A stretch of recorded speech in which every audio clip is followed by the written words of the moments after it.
Pessoal, nesse módulo a gente vai falar dos painéis de madeira, tá bom? Separamos algumas amostras aqui do que a gente tinha à mão, mas o que são, né, esses painéis? Eles são uma resposta da indústria da madeira, da cadeia da madeira, assim, para um problema intrínseco do nosso material, uma dificuldade, digamos assim, que é inerente ao que a gente constrói com madeira, que eu entendo muito assim, que é a construção de superfícies largas, de um painel largo. Por exemplo, para fazer um guarda-roupa, né? Você precisa fechar um volume ali com essas faces largas para guardar alguma coisa dentro. Por exemplo, o tampo de uma mesa, que é largo, porque você justamente precisa da área para apoiar suas coisas ali. Então, é uma dificuldade de construir uma face grande, contínua, a partir da madeira bruta, digamos assim, né, do material que as árvores nos dá, porque a madeira é problemática ou traz uns desafios para a gente quando a gente pretende usá-la dessa forma, de fechamento largo, lateral, assim. E eu penso muito assim, por que isso é problema? Né? Basicamente porque as árvores não são assim, né? O material ele é constituído como essa coisa retilínea, né? Um tronco, e a partir dele, os ramos retilíneos dos galhos também. Então a madeira tem uma resistência incrível quando ela está sendo usada como madeira desse jeito aqui. Uma estabilidade e uma resistência que são incríveis, essa que é a verdade. Pelo peso dela, é uma resistência incrível. Não quero ser impreciso aqui, mas isso é medido, né, que uma grama especial, enorme, como o bambu, tem no material uma resistência maior do que muitos metais, do que ligas de aço. Então, é um material incrível, mas ele é, por natureza, retilíneo. Né? Então, quando a gente constrói a estrutura da cadeira ou a estrutura do telhado, a gente está usando a madeira dessa forma. Né? Tanto que para fazer um telhado, a maioria esmagadora dessa carpintaria de cobertura assim, é feita com a madeira verde. O pessoal até prefere fazer ela com muita água, porque embora ela esteja ainda muito pesada, ela é fácil de trabalhar. O prego entra com mais facilidade nas nossas madeiras duras, assim, tropicais, enquanto ela ainda está amolecida pela umidade ali. E não tem problema nenhum, ela vai, enquanto a madeira seca ali na estrutura, ela vai encolher um pouquinho aqui, e nesse sentido comprido, ela é estável, é negligenciável que ela vai diminuir. Por isso que você pode colocar uma peça enorme na sua casa, e a sua casa, a madeira vai secar e vai continuar íntegro o seu telhado ali. Então, assim, quando a gente constrói coisas retilíneas, a madeira, acho que ela está no formato em que ela cresceu e existiu, e ela é resistente, ela é flexível, é resistente, é estável. Quando a gente quer fazer móveis com essas coisas, não só móvel, mas quer fazer o casco de um navio, não sei, a gente precisa de painéis largos, a gente encontra uns problemas, né? Por exemplo, olha um pouco de amostra do que a gente tem aqui, ó, tem 4 madeiras. Tem uma canela, uma aroeira local, uma cerejeira e um jequitibá. Isso aqui é meio que uma sobra minha de alguma operação que eu estava fazendo de abrir a madeira, de uma coisa que ficou com muito pouca espessura. Então é um painelzinho que tem pouca espessura em relação à largura dele. E você vê que ele é super instável, cada uma é até para achar graça de ver assim, né? Se a gente quiser construir uma coisa decorativa, bonita, sinuosa, já está tudo encaminhado, mas se a gente quiser que isso aqui seja plano, é muito problemático. Ele não o material não se conforma muito a essa geometria, né? Sem dizer da disponibilidade, vamos supor que eu queira fazer várias portas de muitas casas e as portas ser 80 centímetros. Olha o tamanho das árvores que eu preciso ter. São árvores seculares que vão ter essa largura inteira em um tronco, ou eu preciso colar. Então, a disponibilidade de painéis largos e a estabilidade desses painéis nos leva para outros caminhos, né? Leva o marceneiro assim, a procurar alternativas. O que tradicionalmente se fez por milênios assim, é combinar painéis menores, né? Então, por exemplo, um forro, esse aqui é um forro de garapeira, né? Aqui é um pouquinho do brancal, aqui tem um nó grande. Por isso que ele não foi usado no primeiro momento, fica aqui para outras finalidades. Mas aqui a gente faz um encaixe macho e fêmea, e a gente vai compondo um painel grande e largo a partir de muitas peças. Um tampo de mesa a gente iria colar, talvez a gente fizesse um encaixe macho e fêmea desse e colasse um forro, um lambril, uma construção desse tipo, a gente só encaixa e a madeira vai trabalhar ainda um pouco, mesmo depois de seca, aqui dentro da extensão do encaixe. Né? Então isso aqui vai continuar íntegro, só vai aparecer um pouco mais ou um pouco menos de folga aqui ao longo do ano. Mesma coisa é feita por um assoalho, né? Esse aqui é um assoalho de buracatiara, ele tem macho e fêmea na lateral e no topo. E a gente vai compondo um painel. Na hora que você assenta isso aqui em um cômodo, a gente precisa deixar nas extremidades entre o piso e a parede aqui, ó, a gente tem que deixar uma folga. Né? E tem muitas formas de instalar esse piso. Tem o piso flutuante, tem o assoalho que é colado, mas via de regra, uma folga aqui é necessária para que numa estação muito úmida esse piso possa se dilatar um pouco e de preferência uma cola flexível que permite que ele caminhe de lado, não seja esmagado aqui contra a lateral do cômodo, para ele não vir a levantar assim. Né? O que a gente às vezes vê é um assoalho que não teve a folga necessária, recebeu chuva em cima, aí ele pula para cima. Mas essa é uma forma de compor um painel largo de madeira maciça, né? E a gente usa isso nos móveis, usa o tempo todo, né? O fundo desse gabinete aqui, por exemplo, é um forro com macho e fêmea, que a gente mesmo cortou aqui, e ele tem, deixa eu ver aqui, ó, você vê que ele tem um jogo, né? Ele precisa ter esse jogo. Então, isso aqui tradicionalmente foi feito. Chegou uma época que a indústria madeireira criou produtos a partir da madeira maciça, a partir da madeira serrada, que basicamente atenderam essas necessidades assim, das áreas laterais grandes, né, de um painel largo. E quais são essas? Isso que eu queria explorar um pouquinho aqui com vocês, porque isso está no escopo da marcenaria tradicional, eu considero, né?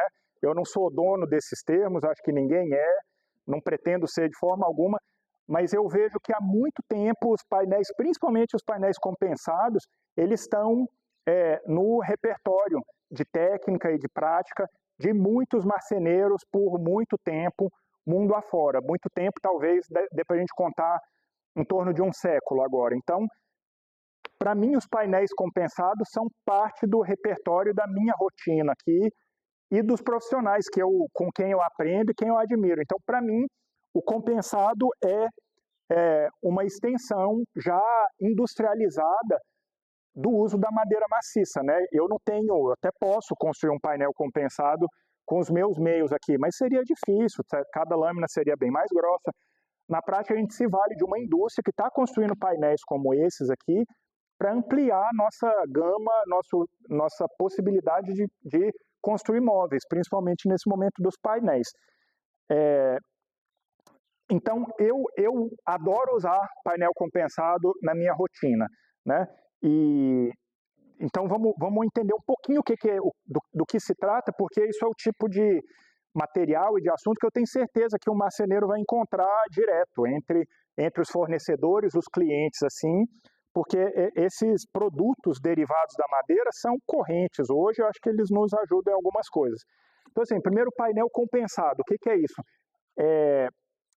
É um painel, né, industrializado em que lâminas finas como essas aqui, ó, elas estão coladas uma à outra, mas em sentido alternado, assim, ó.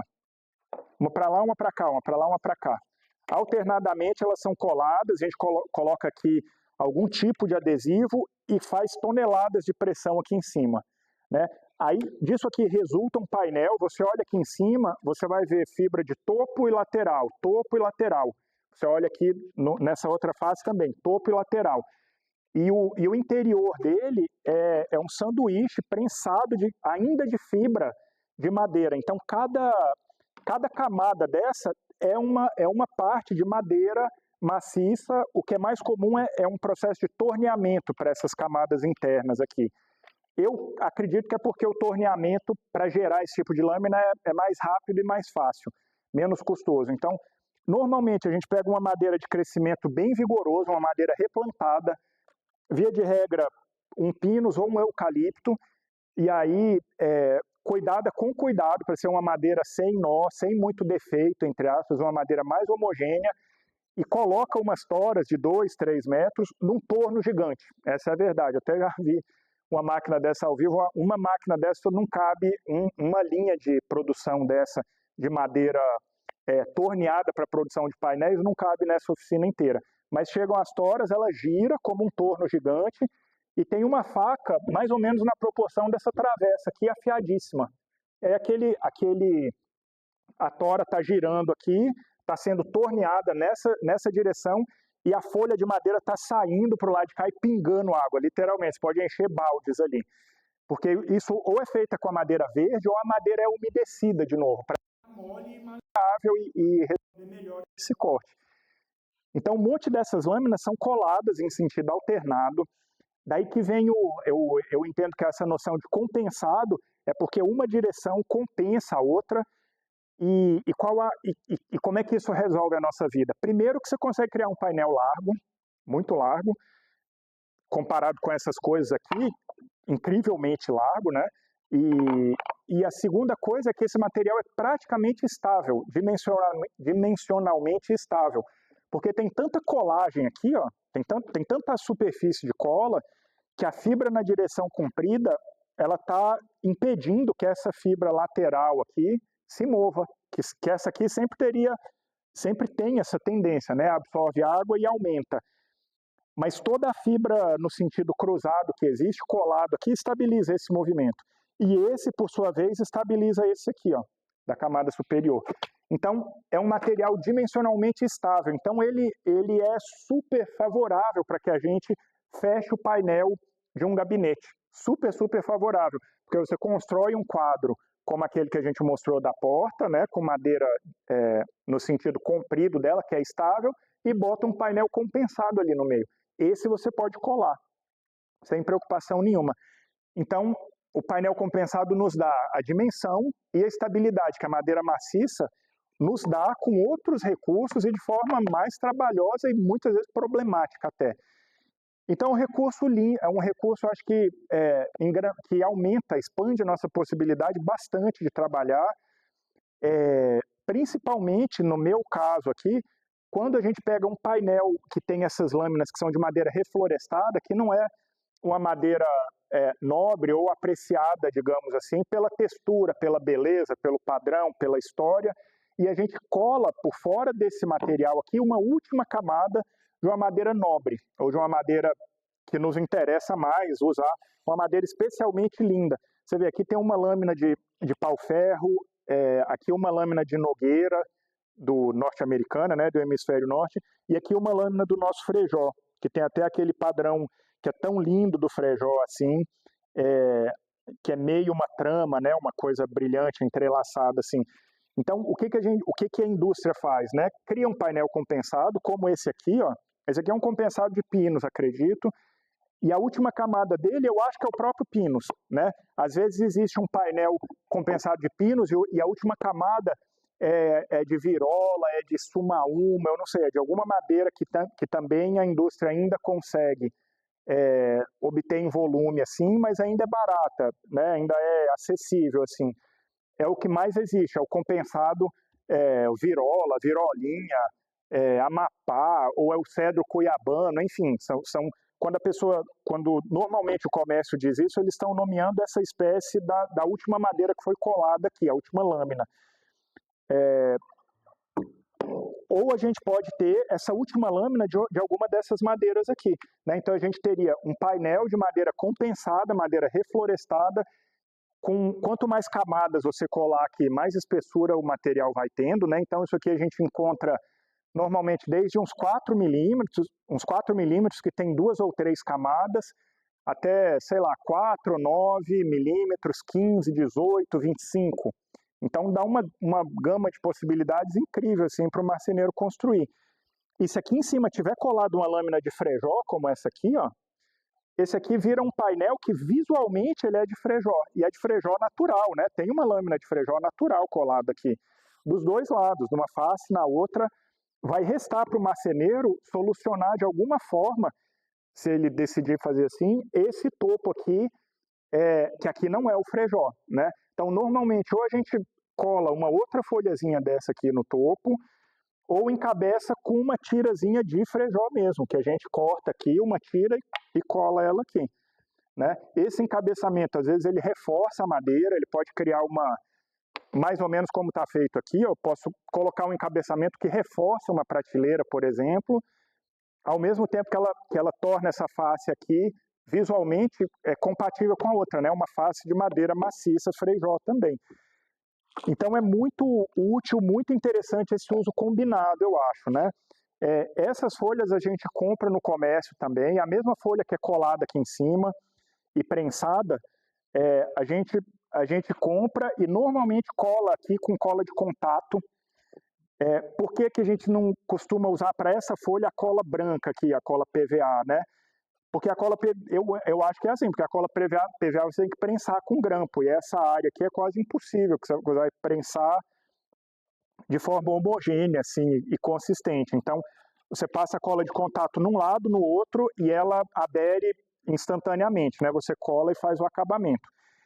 Eu gosto mais de usar um filete que eu mesmo corto aqui, porque o ponto fraco, eu acho, de um painel desse aqui, é que essa quina, essa aresta, eu acho que ela fica fraca, porque você tem só uma folha que não dá 1 milímetro, isso aqui eu acho que é 0,7 milímetros, é uma coisa assim. Você tem uma folha de 0,7 milímetros aqui e uma outra folha muito fina aqui. Então essa aresta, se ela levar uma batida aqui, ó, você não tem muito como reparar, ela logo expõe o pinus que está embaixo e o reparo é muito difícil. Ao passo que um encabeçamento com talvez 10 milímetros aqui, me dá bastante madeira para fazer reparo e manutenção nessa peça ao longo da vida dela. Tá bom? Então isso é um painel compensado. O painel, uma alternativa dele é esse que a gente tem aqui, ó, que é um painel, deixa eu ver aqui, que é um painel sarrafiado que chama. Então nesse aqui, dentro desse painel aqui, ao invés de ter lâminas que são torneadas como essas aqui, né, a gente tem um monte de sarrafo de madeira. Não tem aqui um exemplo melhor, mas é um monte de sarrafinho assim, ó, também de madeira replantada, colado um ao outro, às vezes tem uma emenda de topo aqui nesse sarrafo, e aí por cima e por baixo desse painel costuma ter uma lâmina daquele tipo lá, uma lâmina torneada contínua, é o que a gente vê aqui, ó, um monte de sarrafinho de pinos colado, às vezes tem até uma falha entre eles, que num material de melhor qualidade eu não queria ver essa falha aqui, de repente é bem aqui que eu quero colocar um parafuso, e aqui o material não tem a resistência que ele tem do lado. Mas tem uma série de sarrafos assim, aí sobre eles colado uma folha de pinos por cima, uma folha por baixo, naquele outro sentido, ó, né, que aí vai conferir uma estabilidade dimensional também para esse painel aqui, tem um efeito do compensado só com uma folha em cima e abaixo, e aí por fora desse painel compensado a gente pode colar uma outra folha natural dessa aqui para dar a estética de uma madeira maciça, digamos, inteira, sólida ali por dentro. Então tem um painel compensado, painel sarrafiado, enfim, o sarrafiado costuma ser um pouco mais barato, eu acho. Eu entendo que ele é mais fácil de produzir, porque eu acho que é mais fácil você produzir um monte de sarrafo desse tipo. Acho que ele é pouca coisa mais leve. Quando eu tenho a escolha, eu gosto mais do compensado do que do sarrafiado. Mas muitas vezes eu tenho visto no comércio por aqui, pelo menos o compensado dá uma sumida, ou o compensado ficar mais para esses usos simples, assim, de construção civil, ou um compensado resinado, que às vezes tem aquela resina cor-de-rosa ou preta, também para construção civil, e esse tipo de painel decorativo aqui, que é bem mais caro, né, na hora que a gente acrescenta esse tipo de lâmina aqui, o preço vai lá para cima, porque essa é a madeira escassa e nobre, o preço vai lá para cima, então a oferta é menor, é mais para movelaria, assim, de coisa de um padrão mais alto, né? A matéria-prima é alta, é cara, o móvel vai ter que acompanhar. Então esses aqui eu tenho visto mais sarrafiado, mas às vezes quando você compra direto da fábrica, eles produzem para você. O que nos leva a um terceiro grupo de materiais aqui, que são também materiais derivados da matéria-prima da madeira, mas agora já construídos de uma outra forma, né, que são, eu nem tenho muita amostra disso, mas isso aqui existe uma gama enorme que a gente mais ou menos agrupa de uma forma não especialista assim, nesse grupo do MDF. Então, assim, pessoal, esse grupo, ele contempla o MDF, né, que é uma fibra de madeira, um particular de madeira de densidade média. Existe um HDF, que é isso aqui de densidade mais alta, que eu acho que normalmente é o produto que sai da mesma fábrica, mas destinado a assoalho.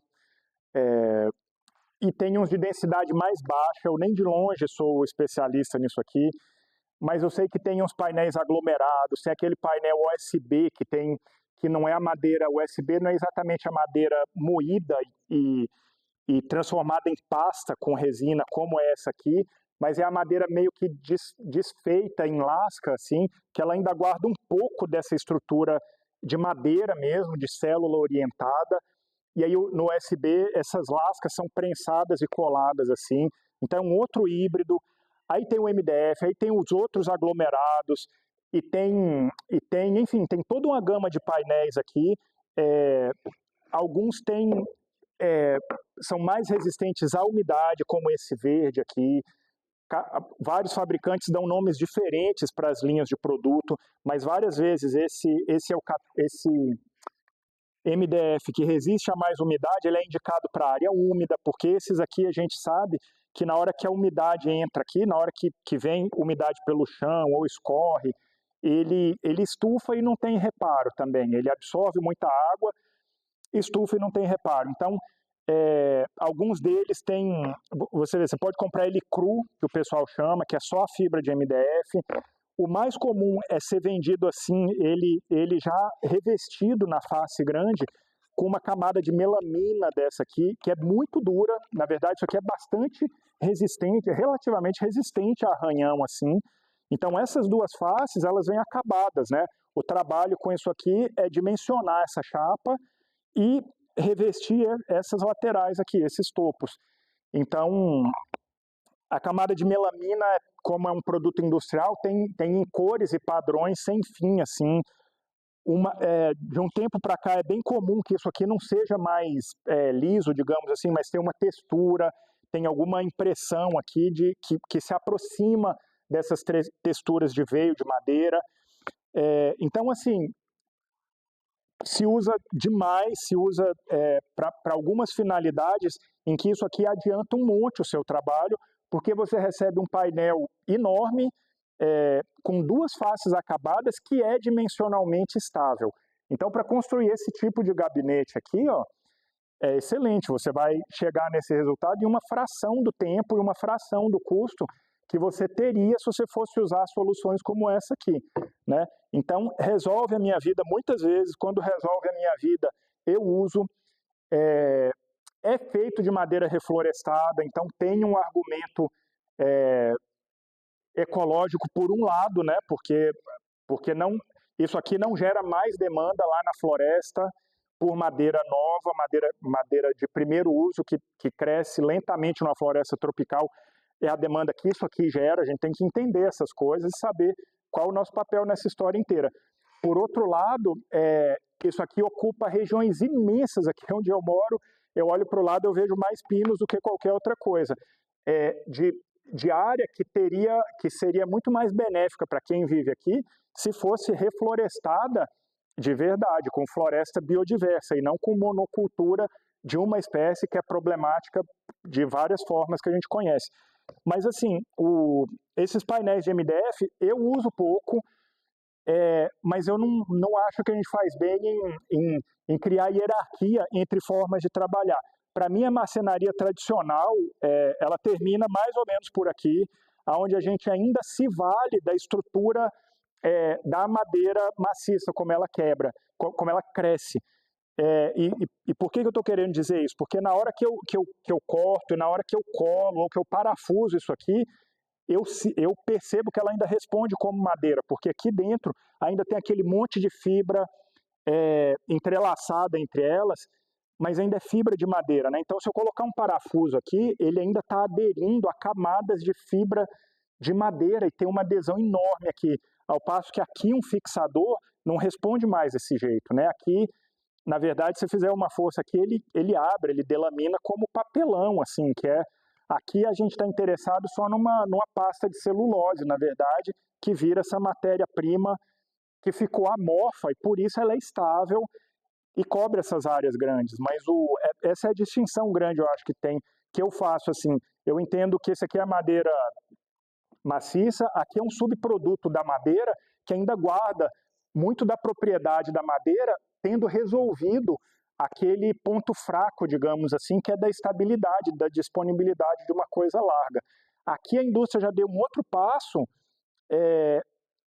que leva o trabalho do marceneiro para uma outra direção que complementa essa tradição de marcenaria, mas na verdade ela existe sozinha, né? Você vê a pessoa que fabrica móveis a partir desse tipo de material, ele não precisa mais ir beber dessa tradição antiga.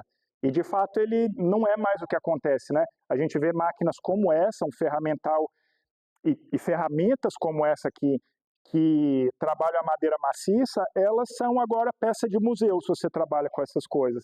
Não que você não possa aplanar isso aqui, mas você não vê mais a pessoa enveredar por esse caminho se a realidade dele é essa, né?